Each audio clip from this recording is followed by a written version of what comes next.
Hey, man, how's it going, y'all? Welcome to the show. It's my show, Scott Horton Show. Coming up on the show today, Steven Zunis is going to be on. I like Steven Zunis. Now, Ted Snyder, our friend Ted Snyder, writer for antiwar.com, he wrote this recent piece, and in this recent piece he talks about his talks with Steven Zunis. And quotes Zunis explaining about the semi-recent history of the diplomatic relationship between Israel and Syria. And what it all means, and why it is the way it is now. And I think it's very interesting stuff. So I thought, you know what I'll do? I'll ask Steven Zunis if he can do my show. And you know what he said? Yeah, sure. So how do you like that?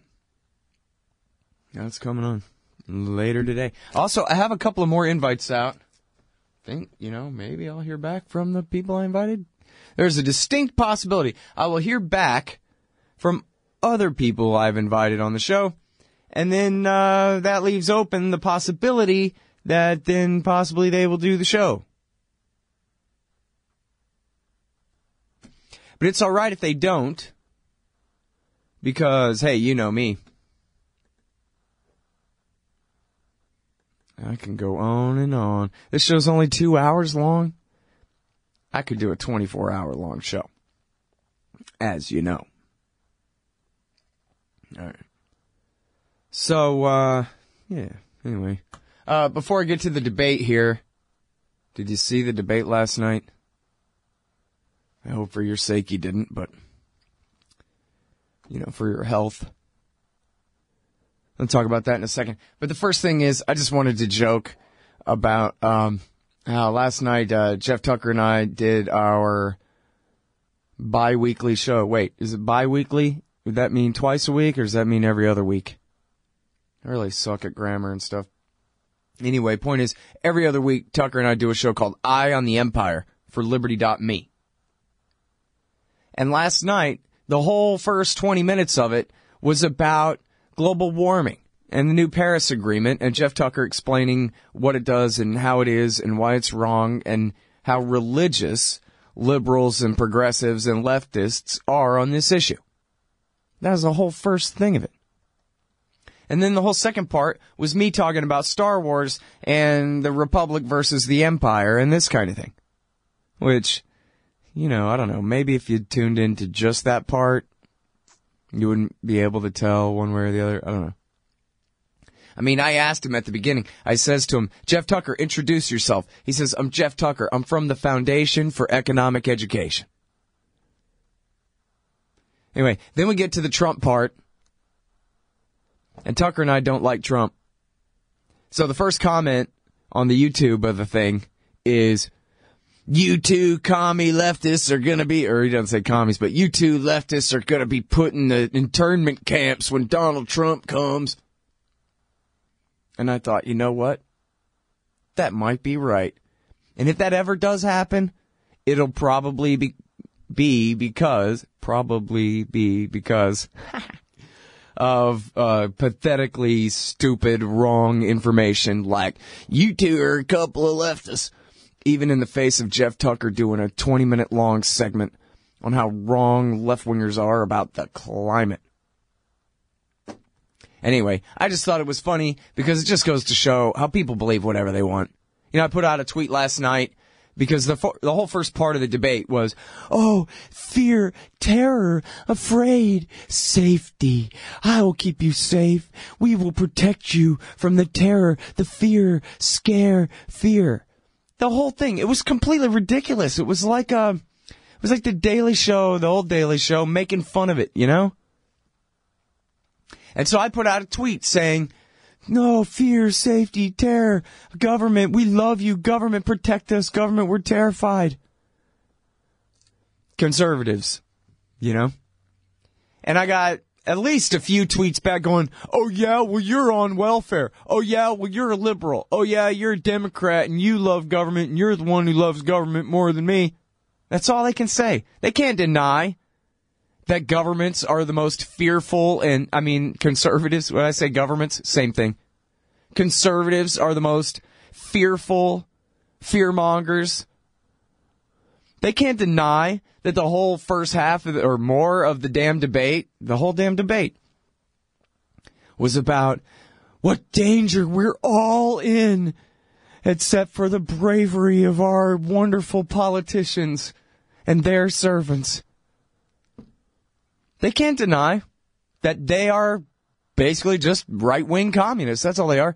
They love government as much or more as a Maoist loves government. They just don't like Maoists because they somehow identify culturally as different. But they certainly love government more than they love Jesus that they claim to believe in. They love government more than they love humanity. They love government more than they love their own families. And they can't deny that. All they can do is try to pretend that I'm some kind of liberal or progressive.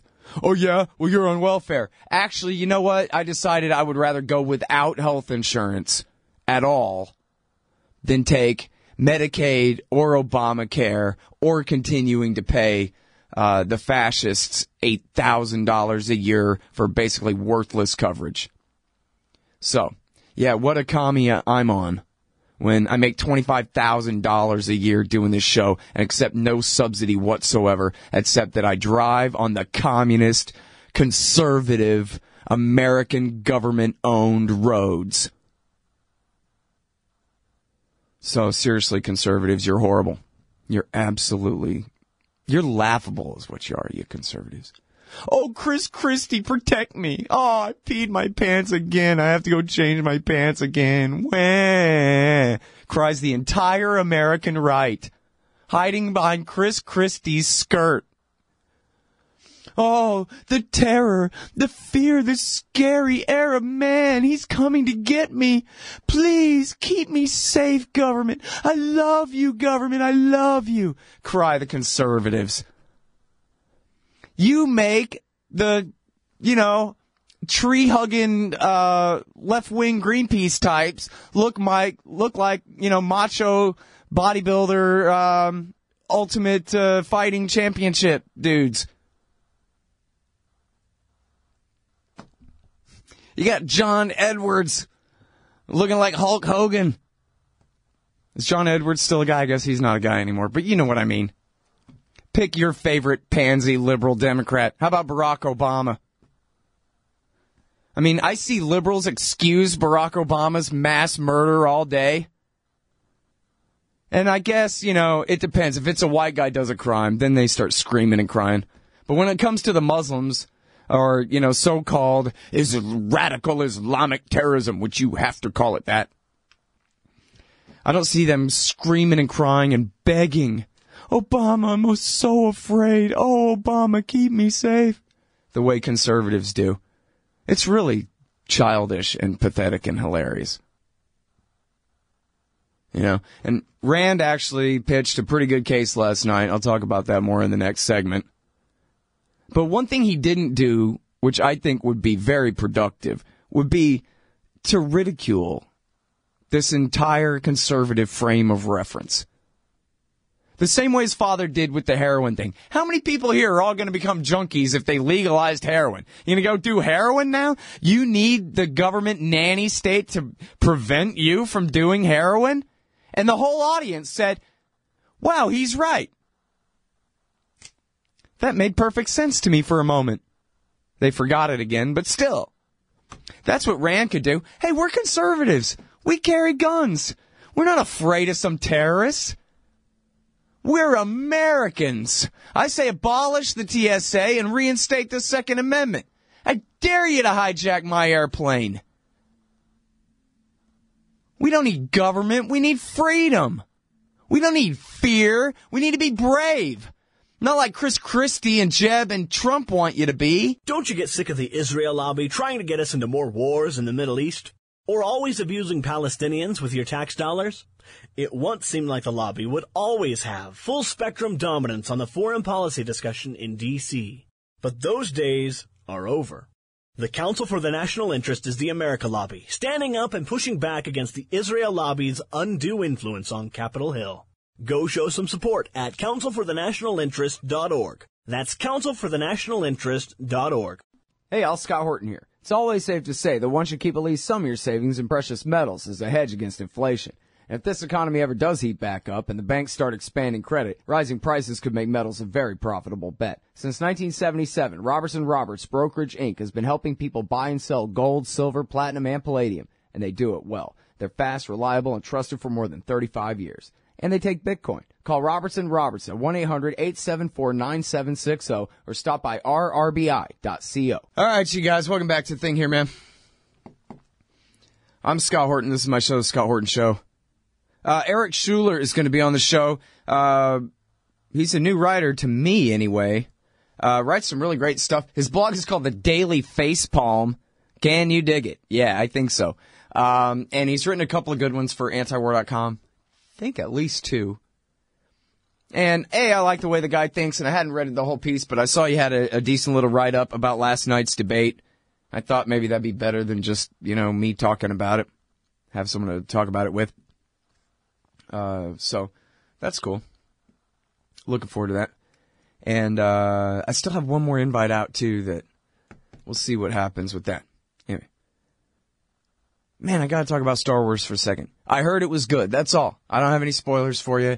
Just the wife says that according to, the non-spoiler tweets that are coming out and the whatever reaction or whatever from the premiere, everybody really liked it. Apparently everybody really liked it. Rank it right up there with Empire and something like that. In there between the first two or something, they say, somewhere around there. So I don't know, man. It's a lot of hype. I'm trying not to get my expectations up too high because Star Wars, it's very important to me. And I think at this point I'm ready to just pretend that the prequels never happened. Or that it was, just some cartoon series that's sort of peripheral and isn't really that relevant. I rather my own childhood imagination of before the dark times. But anyway, so whatever. I guess if I don't like 7, then I'll just say, well, whatever. The story ends with Jedi, and that's fine. But I don't know, man. I guess I think that J.J. Abrams is capable. And he co-wrote the thing with Lawrence Kasdan that wrote Empire. And, I don't know. I think that's what Lucas needed. Lucas needed to have, he should have brought on Kasdan and said, man, you helped make Empire great. And so, here, dude, Rick McCallum, you're fired. Kasdan, you're the executive producer now. And let's do these prequels. Cool. And, something. So I don't know, man. I gotta believe it, so I won't fail. That's the deal. Should be fun. Question is, how early do I gotta get there tomorrow? I gotta cancel tomorrow's show to get in line good enough to get good seats. I need good seats. Not bad seats. So we'll see. But yeah, man, I'm looking forward to it. Guess that means no FFF show tomorrow night. Sorry about that, everybody.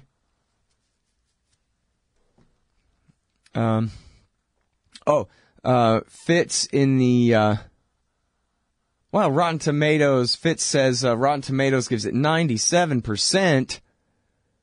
Resurrected the franchise. Holy 97, huh? That's good. And then, yeah, he sold Lucasfilm is what he sold, so it's still called that, is the answer to your question there. Sold the whole thing. Or maybe he didn't. Maybe he sold just Star Wars, the Star Wars part of it, but it's still called that. Maybe that was part of the deal. I don't know. Cool. Wow. Oh, and Bolda says his daughter got them reserved seats in the middle of the IMAX. Now, see, for me, I can't do the IMAX. I got to do the plain old because the wife, her visual cortex can't take that much input, basically. So we got to go see the regular. And I got tickets for Friday night, too. For Thursday and Friday, we're going to go see it on the regular screen. And then I guess Saturday afternoon or something, I'm going to try to go watch it on IMAX in 3D by myself or with a friend or something, you know. But that's all right. I'll be perfectly happy to watch it in regular 2D on the regular screen, as long as it's loud as hell, you know. There you go.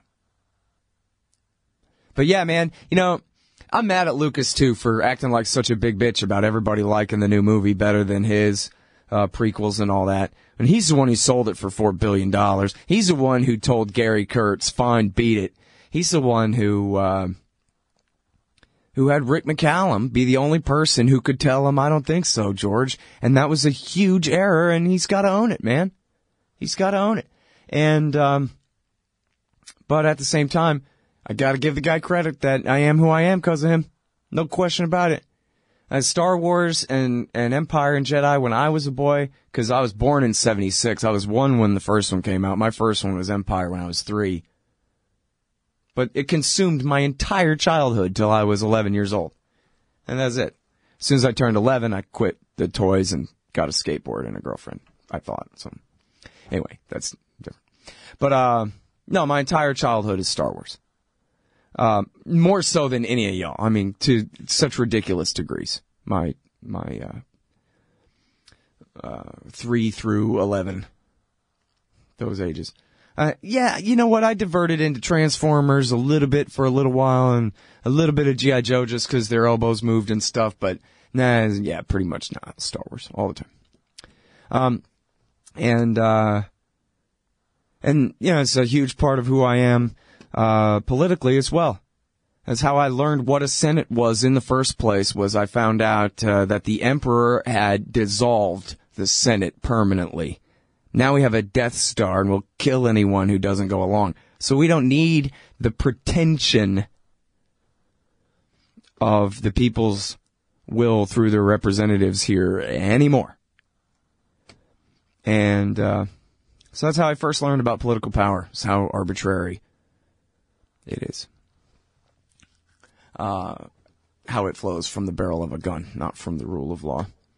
And anyway, I'm sure a lot of you guys are a lot like that as well. So anyway, I guess that cancels out. That has to cancel out everything. Any grudge against Lucas for the prequels or for the way he's acting about this one. Being a boohoo little Jeb Bush crybaby about it. But still, I like me. And a big part of who I am is based on what I learned from that guy. So what the hell am I going to do? And you know what's funny too, though, is that yeah. Anyway, never mind. Star Wars. This is going to be fun. Haha. Tucker just emailed me that comment. Trump will put these leftist nitwits in an internment camp. I swear to God, he spent the whole first 20 minutes talking about how stupid this whole climate change thing is. And how liberals believe it like a religion. And the computer models are nonsense. And whatever. Like, he might as well have been as, as right-wing as possible. He could have been saying the exact same thing. But anyway. No cognitive dissonance ever stopped a Trump believer from believing whatever they wanted, that's for sure. All right, now, I just blabbed for the last 10 minutes and basically wasted that segment, but I don't care. I like Star Wars. And later on, we're going to have Eric Schuler on the show to talk about the debate with us anyway. I will be giving a little bit of credit to Rand Paul, if you will stay tuned. Up next, our friend Steven Zunis. Hey, that was a coincidence, that bumper music there. Hey, I'll check out the audiobook of Lou Rockwell's Fascism versus Capitalism, narrated by me, Scott Horton, at audible.com. It's a great collection of his essays and speeches on the important tradition of liberty. From medieval history to the Ron Paul Revolution, Rockwell blasts our statist enemies, profiles our greatest libertarian heroes, and prescribes the path forward in the battle against Leviathan. Fascism versus Capitalism by Lou Rockwell for audiobook. Find it at Audible, Amazon, iTunes, or just click in the right margin of my website at scotthorton.org. Hey, all, Scott Horton here to tell you about this great new ebook by longtime Future Freedom author Scott McPherson. Freedom and Security, the Second Amendment and the Right to Keep and Bear Arms. This is the definitive principled case in favor of gun rights and against gun control. America is exceptional. Here the people come first, and we refuse to allow the state a monopoly on firearms. Our liberty depends on it. Get Scott McPherson's Freedom and Security, the Second Amendment and the Right to Keep and Bear Arms on Kindle at Amazon.com today. All right, you guys, welcome back to the show.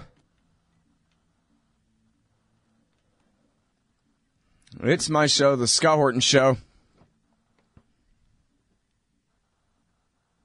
I like this song.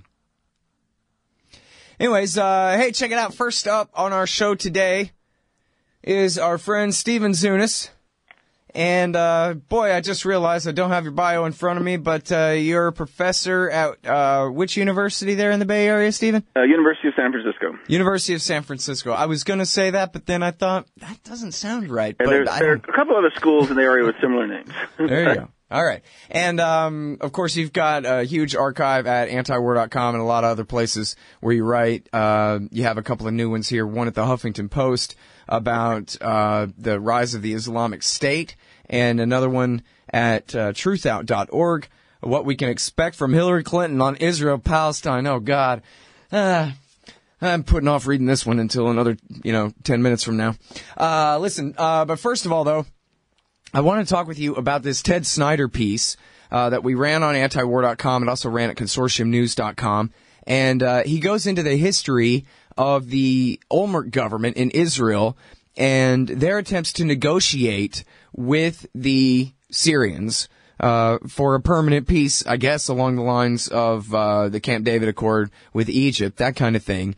And it's a very interesting history that he goes into there, with a lot of different facets to it.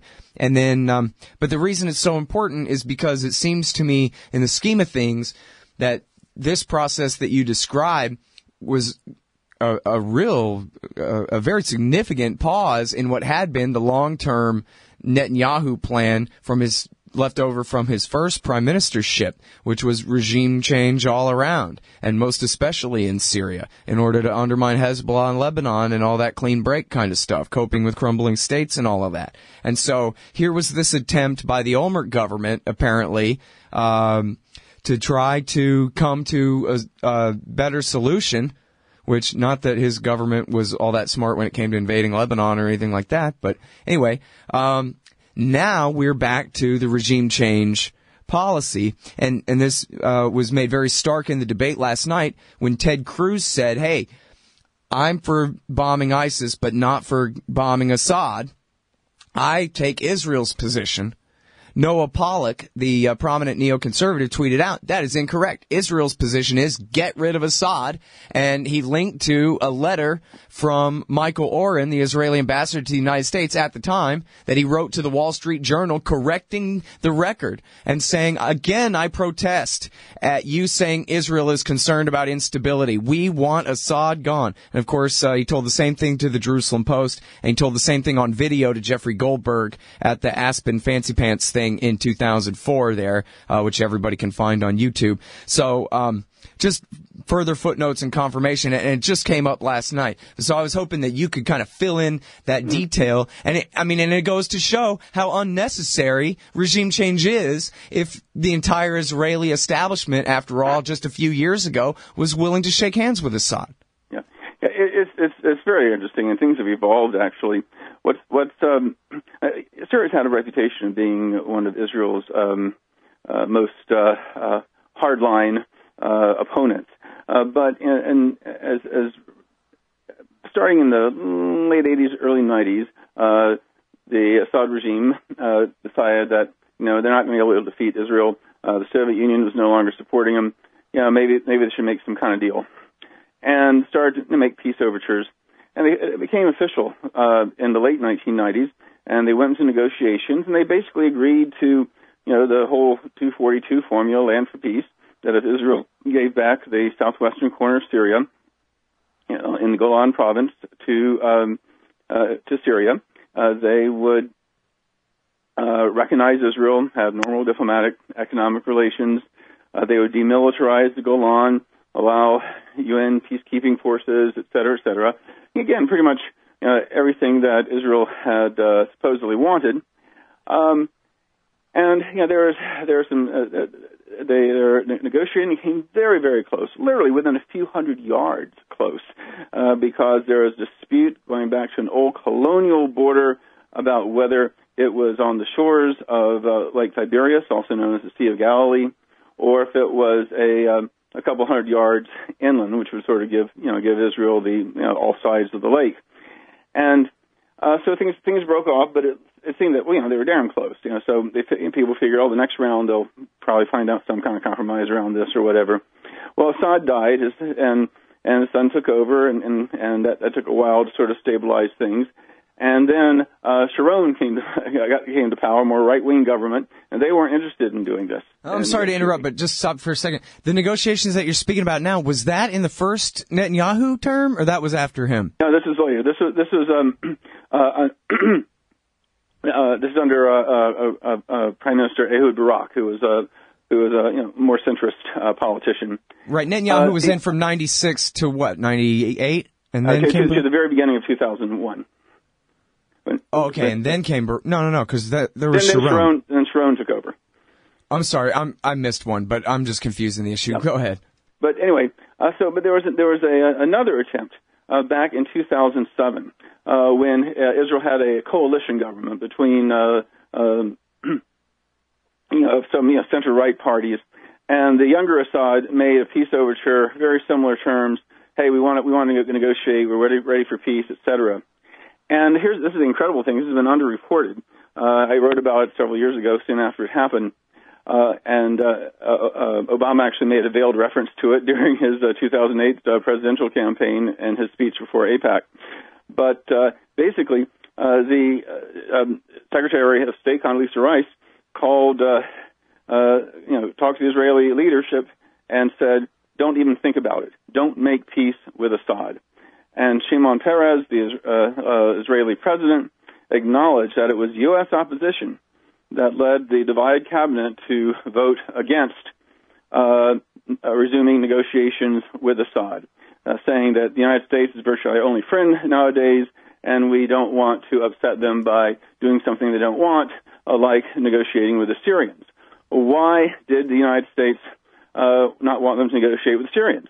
Because if Assad had gotten the Golan back, which is a big issue that Syrians across the ideological and sectarian and whatever spectrum feel strongly about, it would strengthen Assad's rule, and we did not want that. We wanted to undermine Assad's rule. We wanted regime change.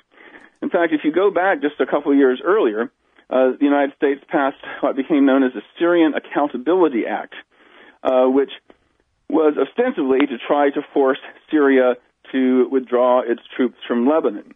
A lot of people refer to it as an occupation.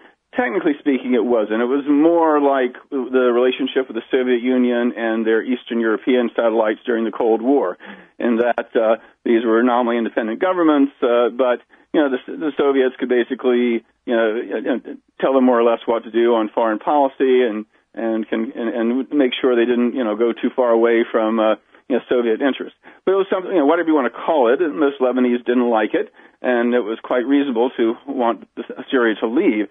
What was interesting about this, however, it was the United States that initially encouraged Syria to invade back in 1976 to try to prevent the leftist Lebanese national movement from taking over, and then supported them again in a December 1990 coup against a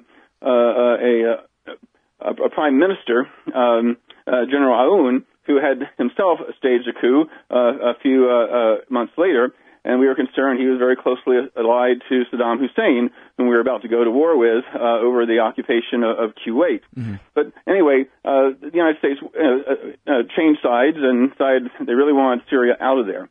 And then came the Hariri assassination in 2005, I guess, right? Yeah. But now I'm sorry because the drum's kicking, which means we got to take this break. I'll continue the story. It's an interesting one. Yeah. So it's very complicated, very interesting stuff. Stephen Zunis on Syria, Israel, Lebanon, Hezbollah, and the USA, of course. Right back.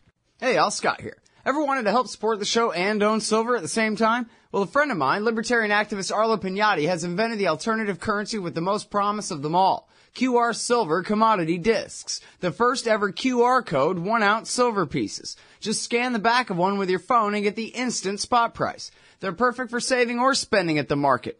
And anyone who donates $100 or more to the Scott Horton Show at scotthorton.org/donate gets one. That's scotthorton.org/donate. And if you'd like to learn and order more, send them a message at commoditydiscs.com or check them out on Facebook at /commoditydiscs. And thanks. Hey, Al, Scott Horton here for Liberty.me, the great libertarian social network. They've got all the social media bells and whistles. Plus, you get your own publishing site, and there are classes, shows, books, and resources of all kinds. And I host 2 shows on Liberty.me. Eye on the Empire with Liberty.me's Chief Liberty Officer Jeffrey Tucker every other Tuesday, and The Future of Freedom with FFF founder and president Jacob Hornberger every Thursday night, both at 8 Eastern. When you sign up, add me as a friend on there. scotthorton.liberty.me. Be free. Liberty.me. All right, you guys, welcome back to the show. I'm Scott Horton. We're talking in a little bit about the history of Israel's interests in peace and war with Syria. Of course, they've been providing medical treatment to al-Qaeda fighters there for years now, and still at this stage. I'm a bit confused about this whole thing, although maybe the answer's pretty simple. Oh, did I say, we're talking with Stephen Zunas about all of this. Stephen, at the point where the Israelis say, okay, we want to go ahead and maybe negotiate over the Golan, and the Americans say, hell no. Well, what the hell's the Americans' interest in this other than doing whatever the hell the Israelis say? The American interest in it's been the clean break of the neocons all along. Is it just because the neocons are even further to the right than the Israeli government? They're not. In many respects, that's true. It depends on the Israeli government, but certainly the Israeli government at that time we were talking about before the break, which was in the around 2007. The center-right government there, was willing to negotiate, but pressure from the United States led them to do otherwise. Because again, our priority, was to undermine the Syrian regime. And just going back to 2004, but that's what I'm getting at is our policy of undermining the Syrian regime is because that's what Israel wants in the first place all along, right? No, I would say, obviously there's a conjunction of interest there, but the United States first and foremost is opposed to any government that challenges U.S. hegemony, and Israel can be an ally in that struggle. I don't think this particular example is one of tail wagging the dog. In fact, we get to give you another idea. This happened under the Clinton administration. In the late 1990s, public opinion polls showed that something like 75% or more of Israelis wanted to withdraw Israeli occupation troops from southern Lebanon. Despite all the complaints in the United States about the so-called Syrian occupation, the Israelis had been occupying southern Syria for over 20 years. By that point, defying no less than 10 UN Security Council resolutions demanding they withdraw. And this is what gave rise to Hezbollah. There was no Hezbollah before the Israeli occupation. Mm-hmm. They were organized in large part to resist the Israeli occupation.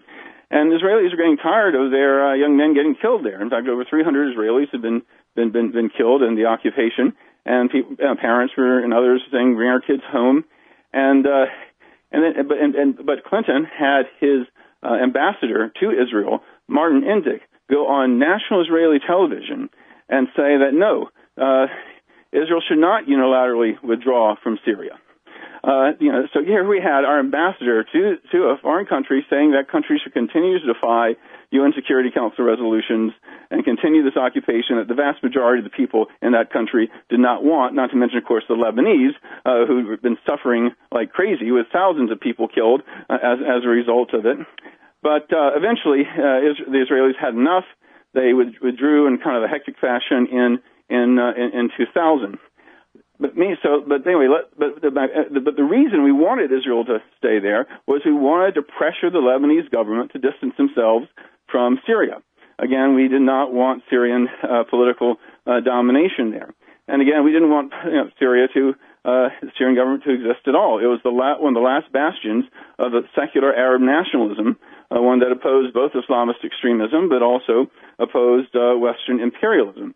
We had a number of victories in eyes of the United States. When Sadat switched sides after the death of Nasser and moved Israel, from a anti-imperialist to a pro-Western position.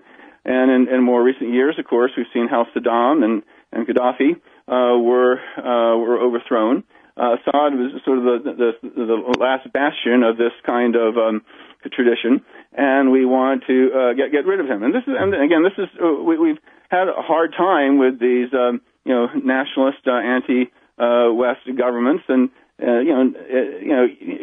whether it be in Latin America or Southeast Asia or Africa or whatever. Mm. Netanyahu's government is certainly interested in regime change in Syria. Very much so. In fact, but it's kind of interesting, though. Let's go up to 2000. So anyway, this Syria Accountability Act in 2004, I mentioned, threatened serious sanctions against Syria if they didn't withdraw from Lebanon. Okay, that's reasonable. I think they should have withdrawn before as well. But it was so hypocritical because they cited the very United Nations Security Council resolutions that called on Israel to withdraw, as saying what the UN says no foreign forces should remain in Lebanon. And Israel is the only country mentioned by name in that resolution. Yes, it applied to Syria too, but the hypocrisy was just incredible. It was not once did Congress complain about Israel violating it during their 22-year occupation, right. But all of a sudden, these UN Security Council resolutions became sacrosanct because it involved Syria. And they added all these riders to this thing, saying that even if Syria did withdraw from Lebanon, we have to impose these heavy-duty sanctions less than until they dismantle their medium-range missiles. Even though Turkey, Israel, Saudi Arabia, Syria had very similar missiles, or even better missiles, but we said no, Syria had to get rid of them unilaterally. Same with their chemical weapons. Israel didn't have to get rid of theirs. Egypt didn't have to get rid of theirs, but Syria did. They cited these. I forget that joker's name. One of the guys who were really grossly exaggerated the weapons of mass destruction myth around Iraq. They cited him. Even though he'd been totally discredited, what events had happened the year before.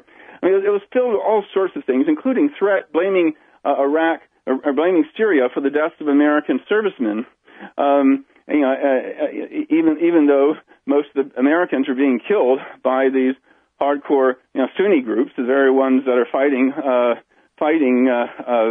the Assad regime now. That we're backing against them now, yeah. In regime change. Okay, let's move it forward to a couple years later to 2006, when the United States, working with Israel.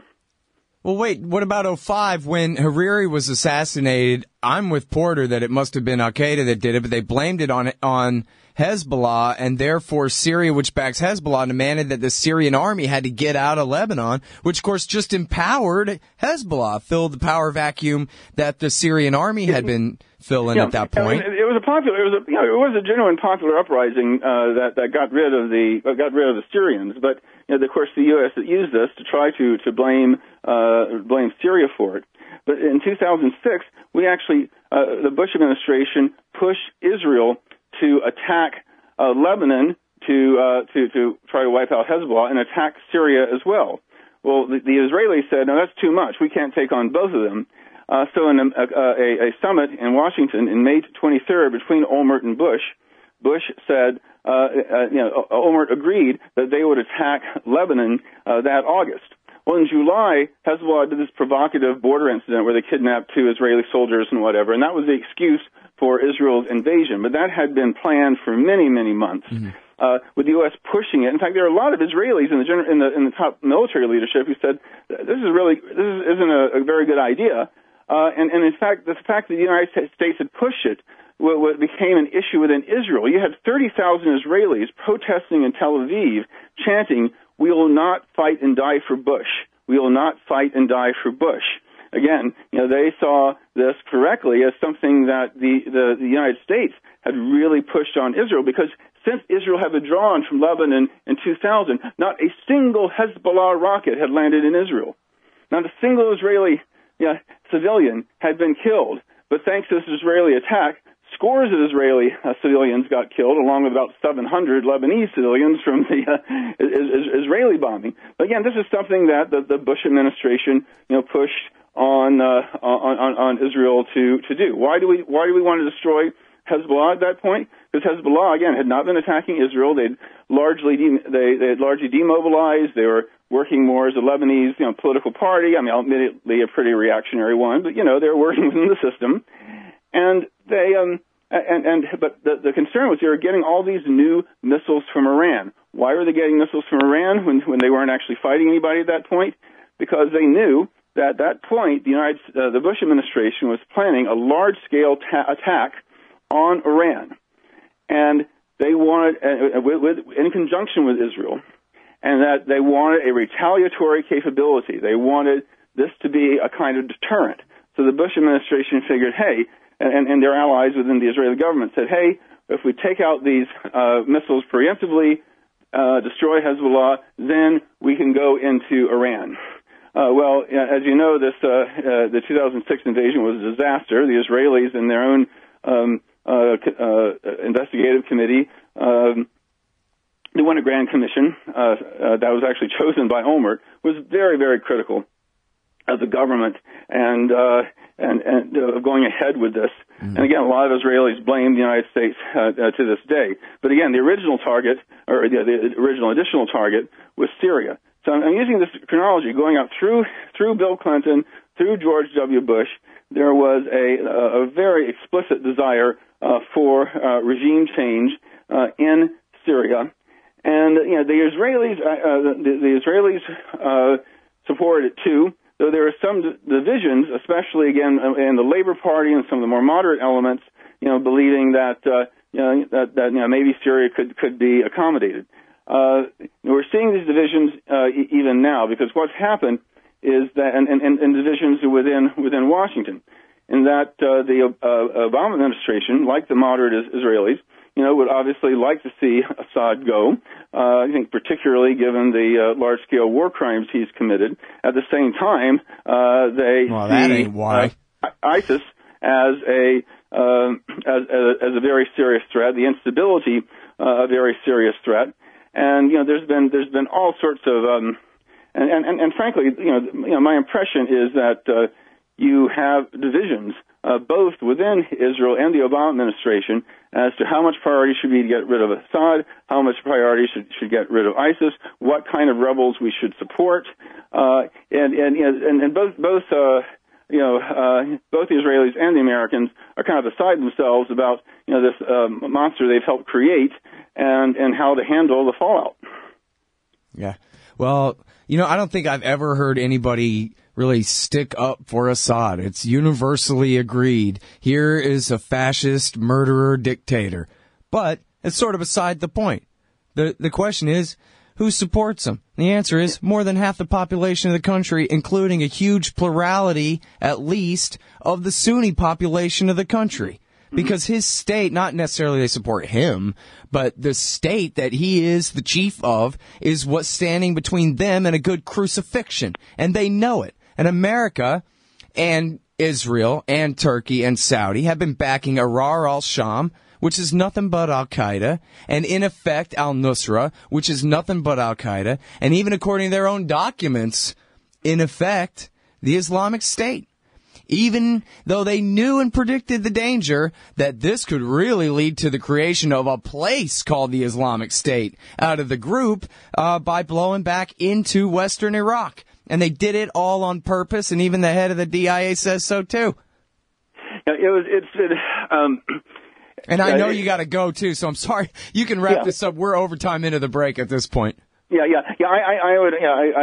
agree with about most of what you said. I nitpick at a fair number of levels, but on some other points. But I think overall, the problem is that as we've seen when we supported hardline Islamists against the communists in Afghanistan, and we support hardline Islamists and against these nationalist governments, that we end up creating these even bigger threats, and then use that as an excuse for still further intervention. Yeah. And it's just so ironic to see so many people who were so passionately supported the U.S. invasion of Iraq, which was really what created ISIS more than anything, are now saying, oh, the problem is we haven't used enough. We need to militarize the situation even more. Right. Yeah, and of course, I don't want anybody to get me wrong. Like, I'm for backing dictators or, renditioning torture victims to Assad or any of this opposite policy either. I'm just talking about trying to highlight the insanity of taking bin Laden's side. As soon as they dump him in the ocean, they take the side of all of his men in Libya and Syria. It's unbelievable, but true. Anyway, I know I got to let you go. Thank you very much for your time again on the show, Stephen. Great to talk to you. Appreciate it. All right, that was Stephen Zunis, and we'll be right back after this. Hey, y'all, guess what? You can now order transcripts of any interview I've done for the incredibly reasonable price of $2.50 each. Listen, finding a good transcriptionist is near impossible, but I've got one now. Just go to scotthorton.org/transcripts, enter the name and date of the interview you want written up, click the PayPal button, and I'll have it in your email in 72 hours max. You don't need a PayPal account to do this. Man, I'm really going to have to learn how to talk more good. That's scotthorton.org/transcripts. Hey, all, Scott here. If you're like me, you need coffee. Lots of it. And you probably prefer it tastes good, too. Well, let me tell you about Darren's Coffee Company at darrenscoffee.com. Darren Marion is a natural entrepreneur who decided to leave his corporate job and strike out on his own, making great coffee. And Darren's Coffee is now delivering right to your door. Darren gets his beans direct from farmers around the world. All specialty, premium grade with no filler. Hey, the man just wants everyone to have a chance to taste this great coffee. darrenscoffee.com. Use promo code Scott and you get free shipping. darrenscoffee.com. Me. Welcome back to the show, guys. I'm Scott Horton. It's my show, Scott Horton Show.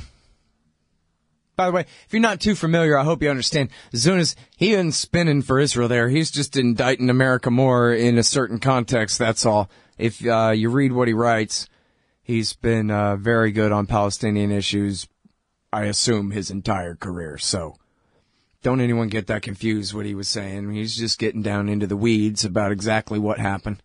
Wasn't trying to... Because that's I know. People always assume anytime you ever hear information you ain't like, or you didn't think before or whatever, immediately you go to the motive of the person doing the telling. And you should. Because people are trying to lie to you all the time. But so I'm just letting you know that I think if you go back and you look at what the dude says, he's a straight shooter, man. That's all I'm saying. I wouldn't want anybody to get that confused. All right, now I guess I kind of don't want to say too much. Maybe I should say everything I got to say now so that then I'll shut up and let Eric Schuler have his say when it's time to interview Eric Schuler about what he thinks about the debate. Right? That's probably a good idea. It won't be quite the Lou and Tom show because I don't really know this guy other than through email, but I like him. Or wait, did I interview him one time already? Wonder if my brain knows. I think my brain thinks maybe I did. Anyway. So, man, did you see the debate last night? So it was horrible. I hope you're living your life instead of watching the horrible freaking crazy thing. But Jeb Cruz and Trump all came out explicitly in favor of war crimes. Explicitly in favor of war crimes. Ted Cruz was asked about carpet bombing. He wasn't asked about nuking, which he did say, yeah, we'll see what they look like when they're glowing in the dark, which is a reference to fission, if not fusion.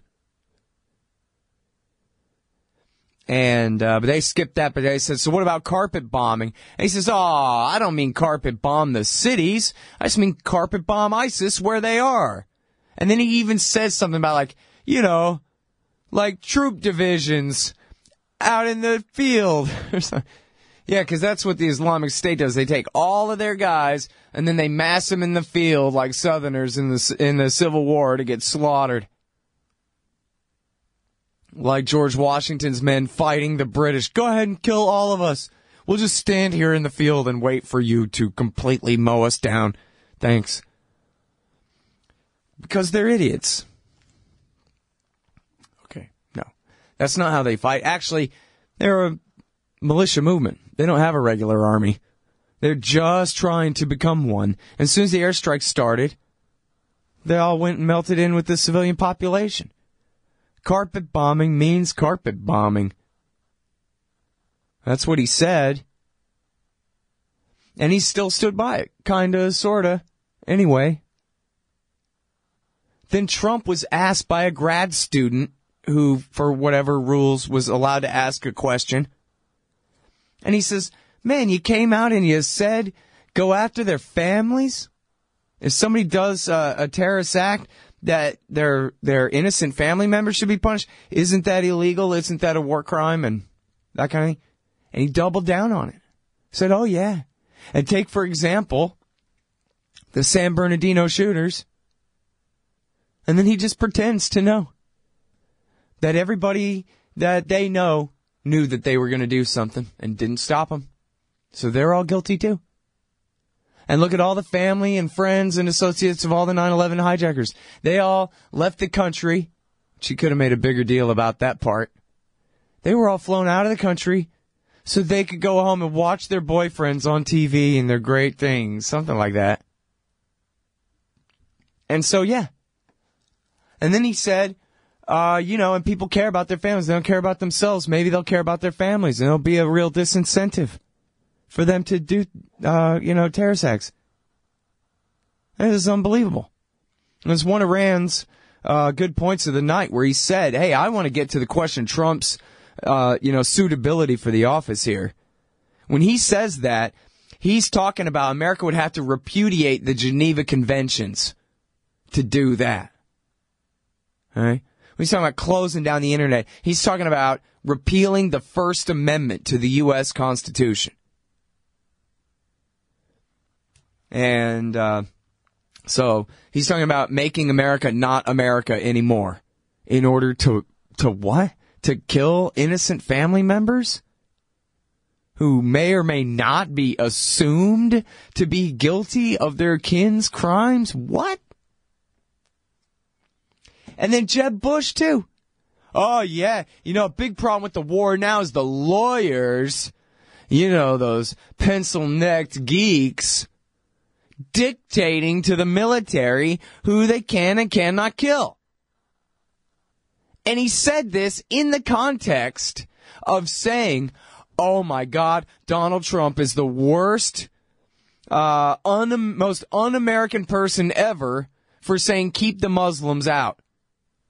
Because that makes us look mean, and we need to partner with the moderate Muslims and cultivate nice attitudes. We need to domesticate them, co-opt their leaders. This is his version of make nice with them. While he's talking about re-legalizing his brother's war crimes. Maybe reinstating the memos that the Bush administration itself and the lawyers at the end finally repudiated that pretended to construct legality for purely criminal behavior, like torturing people to death, for example, like 10 million billion counts of violations of the Foreign Intelligence Surveillance Act of 1978. And on and on. So there you go. Outright war crimes in the thing. And at one point, Chris Christie was talking about absolutely shooting down Russian planes over Syria. The whole conversation, not the whole conversation, but pretty much devoid of, the context involved. Why in the world would America shoot down Russian jets? H-bomb armed Russia jets. Because they're bombing Al-Qaeda targets in Syria? And America doesn't like that? Don't bomb Arar al-Sham. Don't bomb al-Nusra. Just bomb ISIS. Or we'll shoot you down and risk a war. Risk a war with a real state. With thermonukes. Because they're bombing Al-Qaeda. Really? I mean, it was there. I don't know. I know, you're worn out on the irony of the whole thing. Me too. But then again, I sort of can't help it. Here's a Republican debate for the presidency. For the nomination to run for the presidency of the United States of America. And they're crying about the Russians bombing Al-Qaeda. And saying that, yeah, we will get into war with Russia. John Kasich said, yeah, the Russians need a punch in the nose for what they're doing over there. Are these people completely out of their mind? And they're so stupid. They're so crazy. And I actually missed, the wife and I started talking about Star Wars, and I missed a significant part of it where they were talking about Syria. And Rand was pretty damned good on the Syria issue in this one. But the part where I phased back in and started listening again, Kasich was saying, well, yeah, but we can't back down now. Oh, my God. What? And I don't know exactly, but it sure sounded like he was conceding that, yeah, if we get rid of Assad, Al-Qaeda or Nusra will take over. That's who we've been fighting for all along. And he ends with, no, the Saudis have promised us they will construct a moderate new Sunni government for Syria. They are our allies. We have to go with them on that. The Saudis have been backing Nusra, ISIS, al-Sham terrorists this whole time, along with Obama.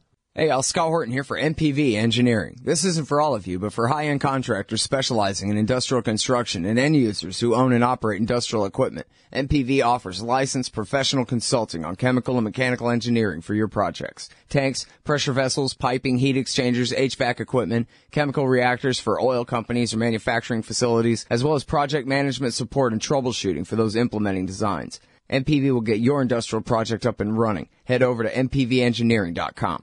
You hate government, one of them libertarian types, or maybe you just can't stand the president, gun grabbers, or warmongers. Me too. That's why I invented LibertyStickers.com. Well, Rick owns it now, and I didn't make up all of them, but still, if you're driving around and want to tell everyone else how wrong their politics are, there's only one place to go. LibertyStickers.com has got your bumper covered. Left, right, libertarian, empire, police, state, founders quotes, central banking. Yes, bumper stickers about central banking. Lots of them. And, well, everything that matters. LibertyStickers.com. Everyone else's stickers suck. All right, guys, welcome back.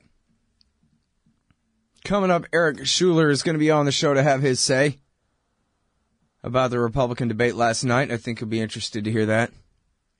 If you like Star Wars, please go read Dan Sanchez at antiwar.com. He wrote a great piece. Way better than my half-baked crap from 10 years ago that I wrote when Episode 3 came out.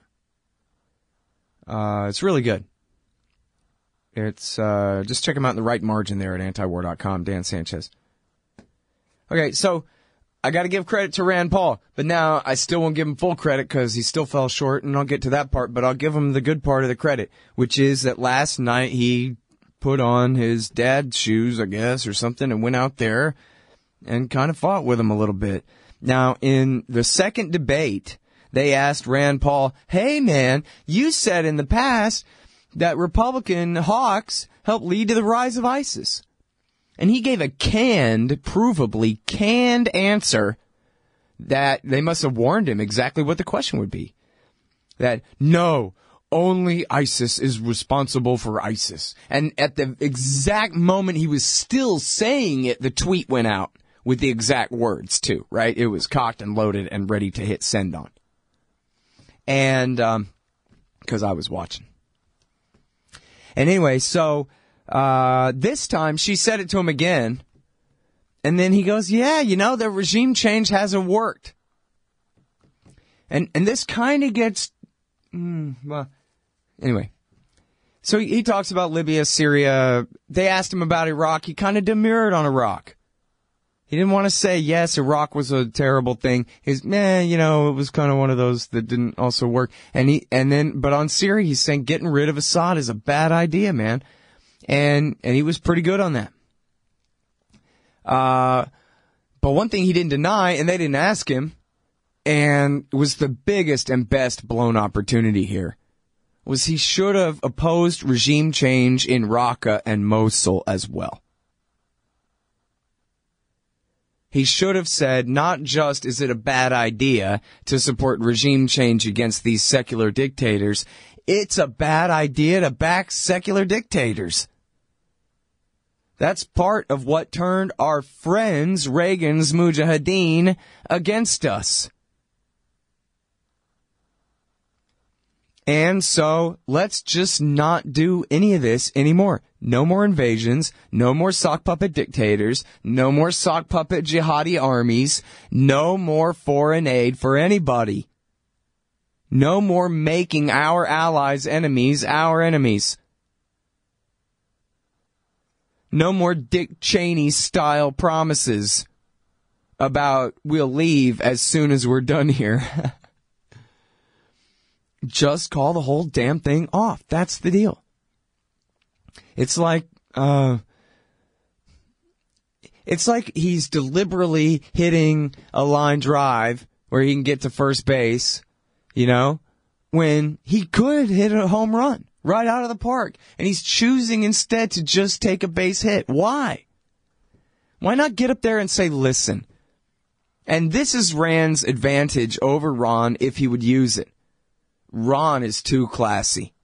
Ron never calls people names. Ron never even calls people by their names. Ron doesn't say, George Bush and Bill Clinton got us into this mess. George W. Bush and Hillary Clinton in the Obama years doubled and tripled it, see? Because Ron Paul is just too damned polite. He will not point his finger at people, only at policies. Now, Rand made the PR mistake last night that I think, and Ron makes this mistake sometimes too. It's not the royal we, like, oh, I'm so fancy that I'm speaking for you too. We think this and we think that. It's not the royal we. It's the humble we. It's the, I'm not trying to blame you too much, so I associate myself with it, kinda. Ron Paul do this too. We, meaning the government. We do this and we do that, naming bad things, and he's including himself on it. Just from a PR mistake, Scott Adams would say, don't do that. Rand should not be saying we, as he did. We took these terrorists and resettled them and put them on welfare and in public housing. And then they tried to do this attack, which I don't know the truth of that or whatever. But he shouldn't have said we this and we that. He should have said the Obama government. The Obama administration did that. The Congress's policy that I opposed did that and separate himself from it. That's a minor point. But the real point being that he could have really, and I think clearly it was his best night. He could have done much better, but I hope that he recognizes that the reason it was his best night is because it wasn't full of a bunch of hedging. It was because he finally just told the plain truth. If anything was lacking in there, it's that he's not, kind of cracking wise at their expense. I'm sorry I tweeted that exact phrase. I was trying to think of a better one on the spot there and it didn't work. But anyway, he could really be making hay out of the contradictions in the policies of the people on the stage. Like, look, everybody, I know that you may not all keep up with foreign policy or anything real, very heavily here. But in the Syrian war, there's the secular dictatorship on one side, and there's the jihadists on the other, and everybody else on this stage is on the side of the jihadists against the secular dictatorship. That's protecting the Christians, that's protecting the Druze, that's protecting the Shiites from possible annihilation at the hands of the Islamic State and the Al-Nusra Front, were they to eventually be completely victorious in sacking the Damascus government. Read that. These guys, there's a massive sectarian civil war in the region, and every Republican up here is on the side of the jihadists against the Shiites. And then he could just say, I'm not saying take the side of the Shiites, but what the hell are we doing back in Al-Qaeda? And then how do they justify it? And John Kasich, because, again, the whole argument is taking place in a vacuum of no knowledge, right? They can get up there and say, Assad is a bad guy and whatever, and leave unanswered, oh, yeah, well, what's next? And that kind of thing. People don't even notice because there has been virtually no discussion, no real discussion of this in the media at all. Nobody, even the candidates, are really familiar with what the hell's going on there in a lot of ways if you listen to them talk about it. And so Rand, really to be successful, he needs to tell the story. Here's what happened. And he can personalize it so well. This is all the Bushes and the Clintons' fault. See, Jeb over there, his father occupied the Arabian desert, the Holy Land of Mecca and Medina. Then Bill Clinton stayed there. And that's what provoked all the terrorist attacks of the 90s and leading up to the September 11th attacks. And then George Bush's son doubled and tripled the damn mistake by invading and occupying the whole Middle East and radicalizing an entire generation. And then Bill Clinton's wife, who was the real president in the first Obama term when it came to foreign policy, she took the side of the jihadists in Libya and Syria, aided and abetted by Marco Rubio up here. Hey, Scott Horton here to tell you about this great new book by Michael Swanson, The War State. In The War State, Swanson examines how Presidents Truman, Eisenhower, and Kennedy both expanded and fought to limit the rise of the new national security state after World War II. If this nation is ever to live up to its creed of liberty and prosperity for everyone, we are going to have to abolish the empire. Know your enemy. Get The War State by Michael Swanson. It's available at your local bookstore or at Amazon.com in Kindle or in paperback. Just click the book in the right margin at scotthorton.org or thewarstate.com. Hey, y'all, Scott here for Samurai Tech Academy at mastersamuraitech.com. Modern appliance repair requires true technicians who can troubleshoot their high-tech electronics. If you're young and looking to make some real money, or you've been at it a while and just need to keep your skills up to date, Samurai Tech Academy teaches it all. And they'll also show you the business, how to own and run your own. Take a free sample course to see how easily you can learn appliance repair from mastersamuraitech.com. Use coupon code Scott Horton for 10% off any course or set of courses at mastersamuraitech.com. Just occurred to me, everybody, I should have got the soundbite of Trump explaining that the power of nuclear devastation is very important to me here. Isn't that what he said? Something like that. Oh, yes, the devastation of the nuclear destruction. Anyway, lots of fun. Okay, on the line, I got Eric Schuler. Oh, I hope I'm saying your last name right there. Yeah. I meant to ask you in the break there. Welcome to the show, Eric. Hi, how you doing? I'm doing good. Did I say it right? Yep, Okay. You got it right. Good. Well, sometimes I screw up people's names. Eric has written a few articles for antiwar.com, and he's got this great blog. I think you'll like his writing and his point of view here. It's called The Daily Facepalm. Quite appropriate for following the news we follow around here. And this one is a Republican debate summary, a win for non-intervention, and you put a question mark on there, so I'll let you go ahead and score the thing however you like. Yeah, so, I mean, I think one of the things that is important to keep in mind is, like, you're always going to hear, a lot of the same terrible things in these debates. And so what was unique about this one, though, is that you actually had somebody pushing back. And it wasn't even just Rand Paul. So, you actually had a diversity of opinion, which you just don't get on foreign policy in these debates. And so you had the standard kind of cruise line of call it radical Islam, and, you had Fiorina talking about how great it is to help out the NSA. But, after you got done with that, you had, legitimate debate on whether regime change is a good idea and whether it actually is helpful. And so I think that's kind of the thing I took away from it is you had all the bad like normal, but for once you actually had somebody saying something intelligent on the other side. Mm-hmm.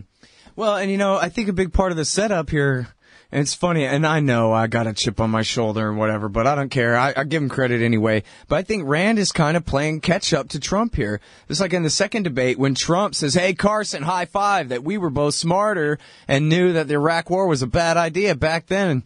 And Rand was left going, yeah, but me too. I also was against it. And he had done such a good job of playing that down that then there he was having to play catch up. Ron Paul's son having to play catch up and say, I also am anti-war.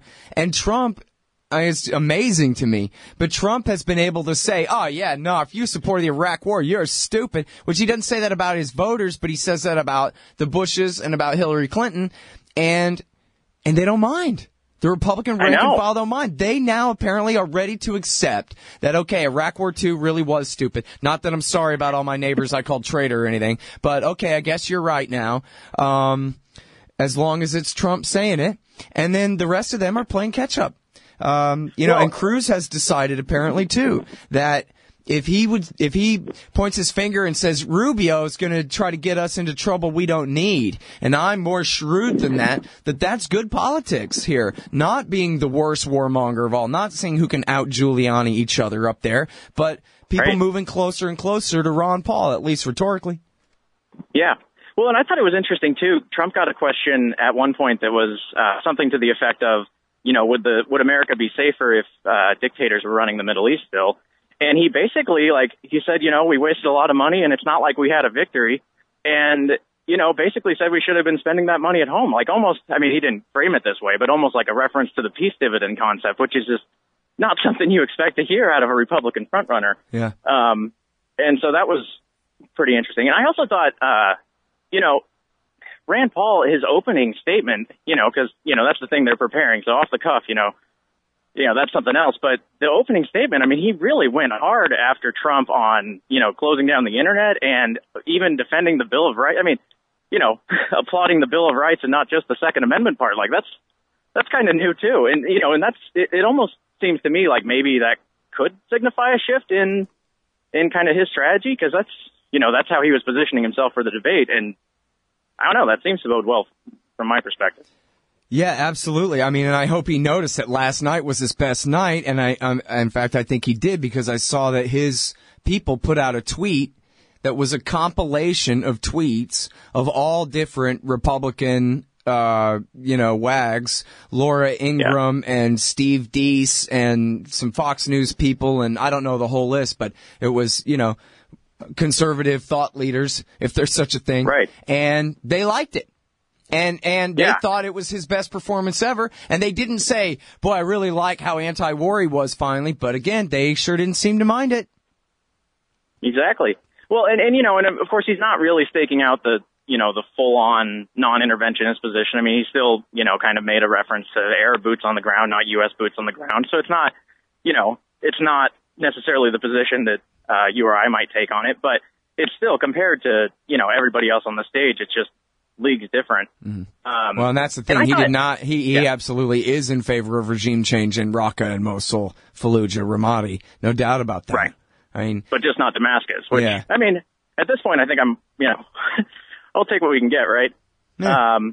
I'm not so sure. I think that if we encourage the best in him and encourage him to go ahead and abandon all this stupid pandering, that he could make a much better case for just non-intervention at this point. You know what, tough guy? You guys want to send in the whole Marine Corps or some imaginary Saudi army or whoever to sack Mosul, then what? Right. Then what? Well, and go ahead and fight with them about it, Yeah. Well, and I think he could really, I disagree with his, his stance on immigration, but since he's trying to take the very, intense border security stance, it seems like it's a very, it'd be easy to parlay that into saying, we're just going to defend the borders here, so we don't need to be there. And so, it seems like he's kind of setting himself up for that if he wants to. And it also proves his point about the regime change thing. He can link the two back and forth again. We're supposed to be all concerned about who now? About veterans of the Syrian war that we've been supporting their side this whole time, blowing back against us, just like I told you not to do it. And he did actually say that a couple of times last night. I thought it was funny, actually, where the CNN lady was like, no, go back to the Iraq thing and whatever. She's really trying to push him to answer more. He was kind of changing the subject a little bit to his practiced answer about border security or whatever. And she's like, no, go back to the Syria thing. So I thought that was good, at least, that, they kept that up for a little while. And I actually missed a bit of the Syria discussion because I was talking Star Wars with the wife. But then when I phased back in, Eric, it was the part where Kasich was saying, but we can't back down now. And the Saudis promised that they're going to build a brand new moderate government there. That's what we have to do. And they're backed by Iran and Russia, so obviously we can't leave. And that was interesting because, Rubio basically took that position, Kasich took that position. But you had Cruz, even pushing back on that. And yeah, he just wants to, basically carpet bomb the parts that are under control of ISIS. But he's, basically staking out a position of not doing regime change in Damascus now. And that's, so you have the two basically leading candidates that are anti-regime change in the Republican Party, Cruz and Trump. So see, and that's what's significant here is nobody should think that either of us believe or would have them believe that what these people say is true or anything like that. The point is they're all trying to manipulate you so that you will give them power over you. So what is it that they think that they need to say to win you over? And finally, it seems, at least for now, until the next thing explodes or is shot or whatever, that the crest of the wave has tipped and that conservatives would rather keep the son they have left than send him off to get killed too. Right. Well, and I think it was also significant that Trump, Cruz, and Paul all actually finally brought up Libya in like a real way and saying, look what came out of this. And that's been something that hasn't come up in a meaningful way in the Democratic debates or in the Republican debates so far. And it is like, and I saw that was like, finally somebody's been reading something on antiwar.com or something. I don't know. Right. But then, so a good question that they didn't ask him was, so what do you do about it now? That their guys flying the black flag of Baghdadi over Tripoli, dude. Yeah.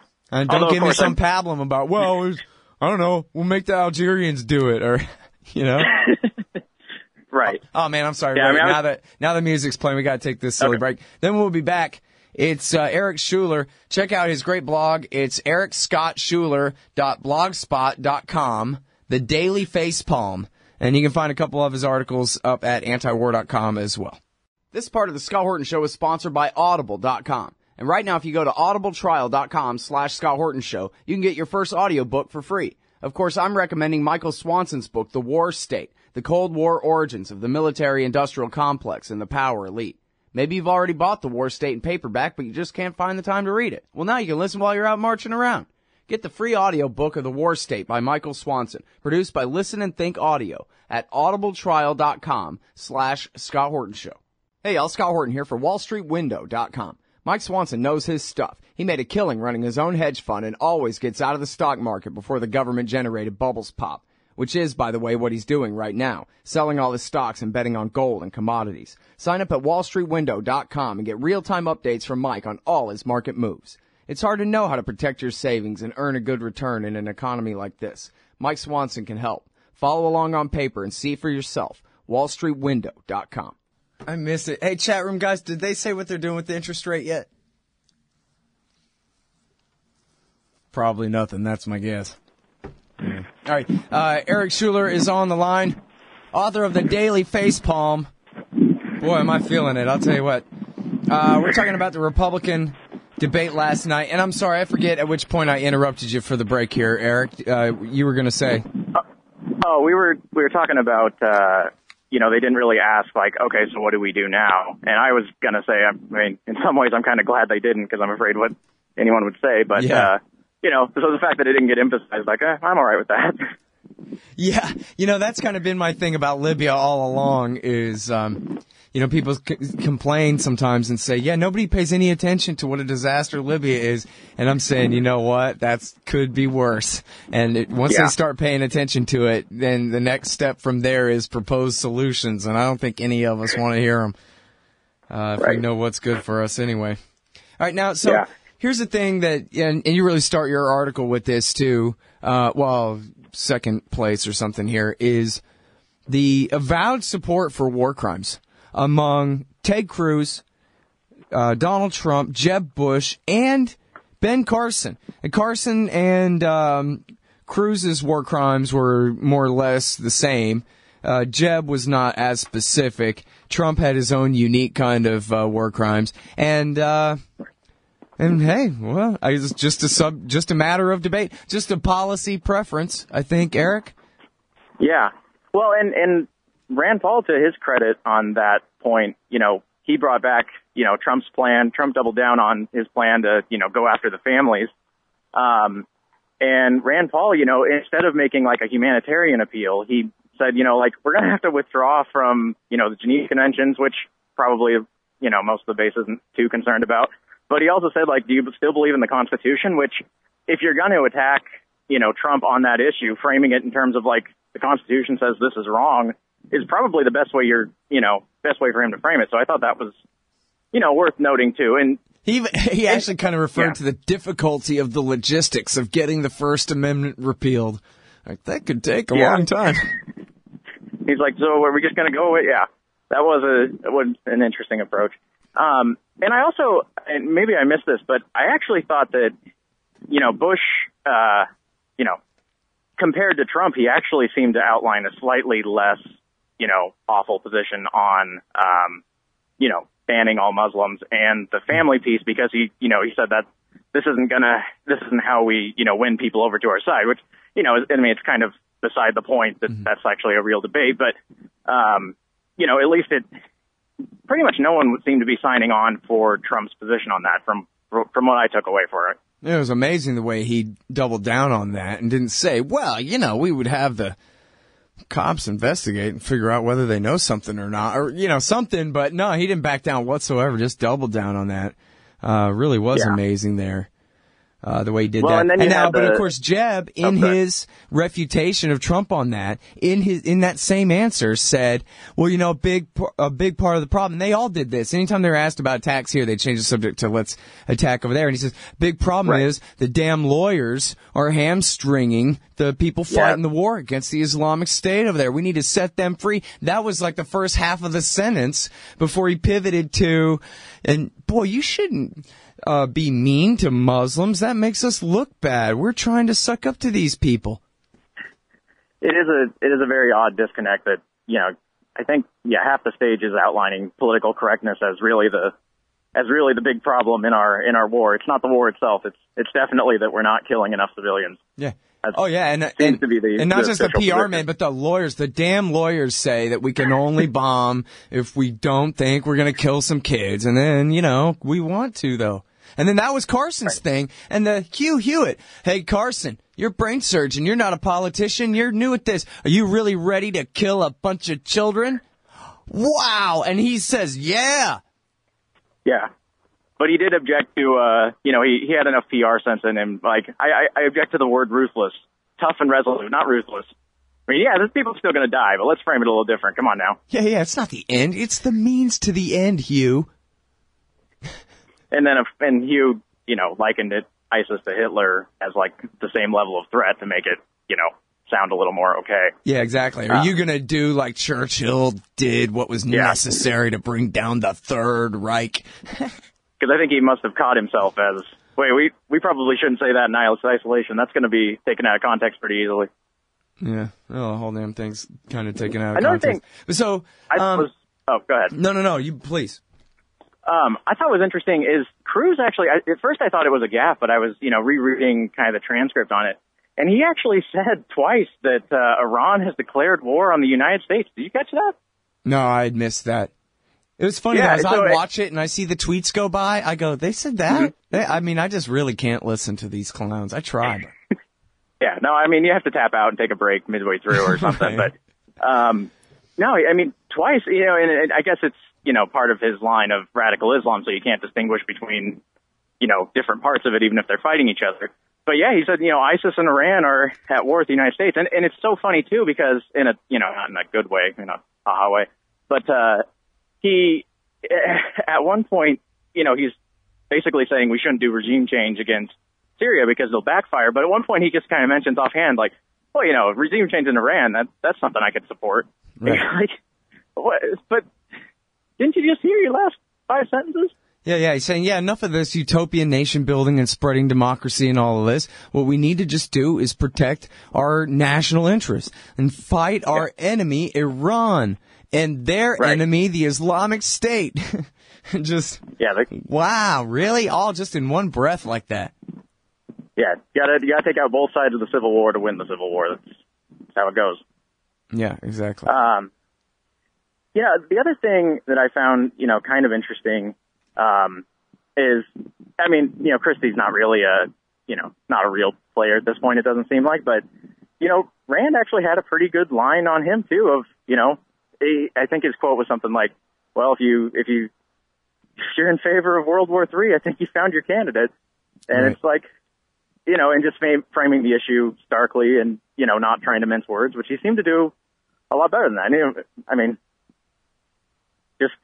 want to see the next debate and hope that they can keep the momentum going of just, people actually talking about this. Because I think at this point, the Republican Party is almost less terrible on foreign policy, at least leadership, than the Democrats would be, which is, would make for a much more interesting, post debate or, post primary anyway. Yeah, no, I think the Republican hawks and particularly the neocons, I try to follow some neocons on Twitter. I actually can't take most of it. I follow Max Boot and a few of these other guys. And, their frustration at the whole Trumpian movement is, really kind of fun to watch, their panic.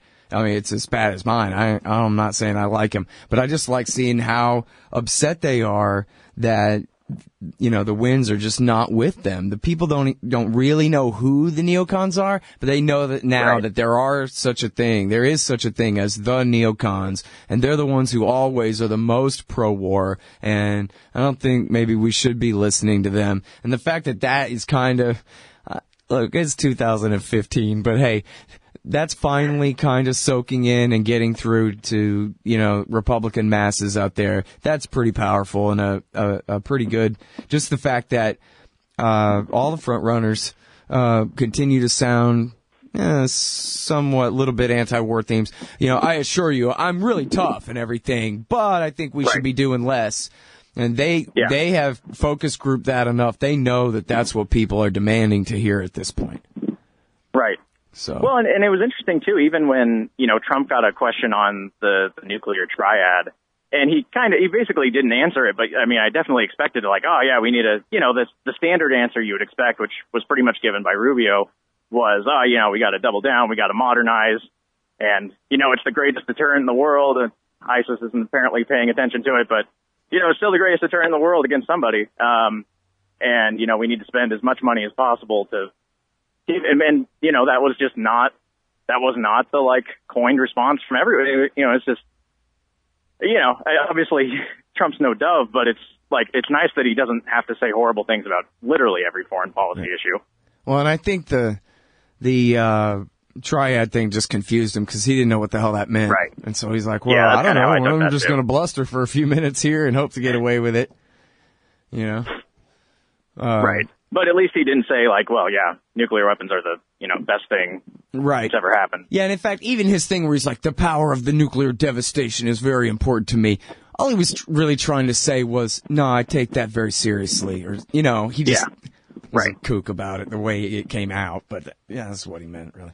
Anyway, so listen, man, I really appreciate your little write-up here, and I appreciate your time on the show talking about this today. It's much better than just hearing me talk, that's for sure. We're just sick and tired of that around here. Eric Schuler, everybody check him out. EricScottSchuler.blogspot.com, the Daily Facepalm. See y'all tomorrow. Thanks again, man. Thanks, Scott.